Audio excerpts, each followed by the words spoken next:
10వ రాశి మకర రాశి వారి జ్యోతిష్య బలం ఎట్లా ఉందో భూతభవిష్యత్తు వర్ధమానం మన జానకిరామ్ని అడిగి చూద్దామండి. మకర రాశి వారి జాతకం ప్రేషణ యోగం యోగం బలం తరించిన కార్యం అనుకున్న కోరిక చేసే పనిది నమ్మిన పనిది బాగుపడే లక్షణంది చదువు విద్యది ఉద్యోగం వ్యాపారంది ధన విషయంది రుణ విషయంది సంతాన విషయంది కుటుంబ విషయంది యోగ విషయంది తరించిన కార్యంది అనుకున్న కోరికది చూడు. మకర రాశి జాతకంలో చూడాలంటే భోళా శంకరుడు వచ్చినండి, ధ్యానయోగంలో ఉన్నాడు యోగేశ్వరుడు. అలాగే వారి జాతకంలో చెప్పాలంటే షిరిడి సాయిబాబా వచ్చిండు, ఆంజనేయ స్వామి వచ్చిండు, నవగ్రహాలు వచ్చినాయి. మకర రాశి వారి జాతకంలో చెప్పాలంటే మకర పట్టు లాంటి జాతకం అండి వారిది. పట్టిన పట్టు వదలరు, ఎక్కిన గుర్రం దిగరు. ఒక పని అనుకున్నారంటే జరిగేదాకా నిద్ర పట్టదు వారికి. పట్టుదల చాలా ఉంటుంది వారి జాతకంలో.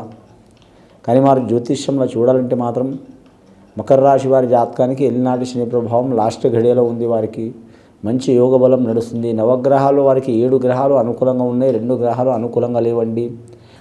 బాలికలు స్త్రీలు పురుషులు ఎవరైనా ఆంజనేయ స్వామిని పూజ చేయడం చాలా వరకు మంచిదండి. మంగళవారం శనివారం నియమం పాటించాలి. వ్యాపారస్తులకు కలిసి వచ్చే అవకాశం ఉంది. రైతులకైతే ఇబ్బందులు తప్పవు.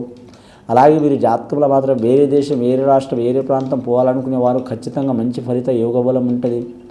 అలాగే వీరి జాతక బలానికి మాత్రం గోదానం భూదానం సువర్ణదానం వస్త్రదానం అన్నదానం చేయటం చాలా వరకు మంచిది. ముఖ్యంగా వీరి జాతక బలంలో చూడాలంటే మాత్రం జీవరాశుల వ్యాపారం చేసేవారు కలిసి వచ్చే అవకాశం ఉంటుంది. వీరి భార్య భర్తలు మాత్రం ఏమైనా విరోధాలు చిక్కులు చికాకులు దారిద్ర్య బాధలు ఉంటే తొలగిపోయే అవకాశం ఉంటుంది. ద్వితీయ కళ్యాణం చేసుకోవాలనుకునే వారు కూడా మంచి యోగ బలం ఉంటుంది. ఆషాఢ మాసంలో కాదు కానీ ఆషాఢ మాసంలో వ్యవహారాలు నడుస్తాయి. శుభకార్యాలు శ్రావణ మాసంలో అయ్యే అవకాశం ఉంది. తప్పితే మాత్రం 2025 లాస్ట్ ఘడియలో మొదలయ్యే అవకాశం ఉంటుంది.